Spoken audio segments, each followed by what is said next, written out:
नमस्कार. मी यशवंत हिराबाई त्र्यंबक पगारे, राहणार बदलापूर, जिल्हा ठाणा. आज एक विशेष निवेदन घेऊन मी आपल्याकडे आलेलो आहे.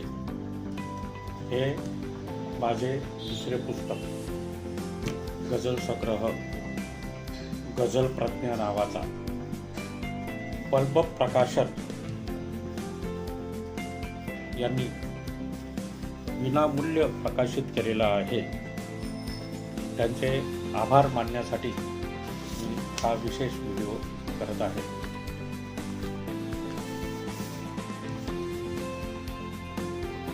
नाशिक येथे आजीबाईचे हॉटेल या ठिकाणी दिनांक 10/8/25 रोजी पल्प प्रकाशन यांचा एक कार्यक्रम झाला होता.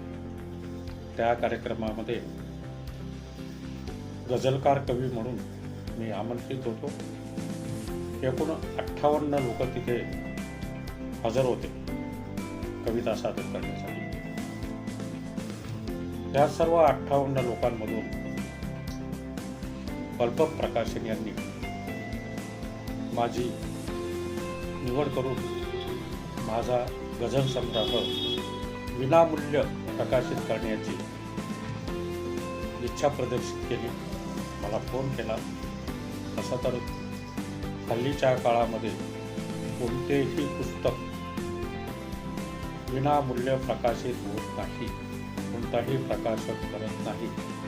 परंतु पल्प प्रकाशन यांनी फार मोठं मन दाखवून माझा गझल संग्रह प्रकाशित करण्याची इच्छा प्रदर्शित केली आणि आज ती प्रत्यक्षात उतरलेली आहे.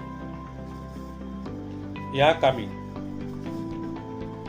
पल्प प्रकाशनच्या सौ लीना पाटील कार्यकारी अधिकारी, माननीय Sejal Patil director, Dheeraj Patil operating officer, Shri Kiran Todkar Maharashtra अध्यक्ष आणि इतर सर्व संबंधित मान्यवर यांचा मी खूप खूप आभारी आहे. माझ्या या गझल संग्रहामध्ये एकूण 50 गझल आहेत आणि व ISBN नंबरसह प्रकाशित झालेला असून सध्या तो ऑनलाईन उपलब्ध आहे ॲमेझॉनवर किंवा पल्प प्रकाशन यांच्याकडे देखील तो मिळू शकतो. ह्याद्वारे मी एक विनंती करेन की सर्व रसिक प्रेक्षकांनी हा गझल संग्रह पल्प प्रकाशन यांच्याकडून अथवा ॲमेझॉन यांच्याकडून खरेदी करून त्याचं वाचन करावं. मला व प्रकाशन संस्थेला त्याचा अभिप्राय कळवावा अशी मी याद्वारे आपणास नम्र विनंती करत आहे. धन्यवाद.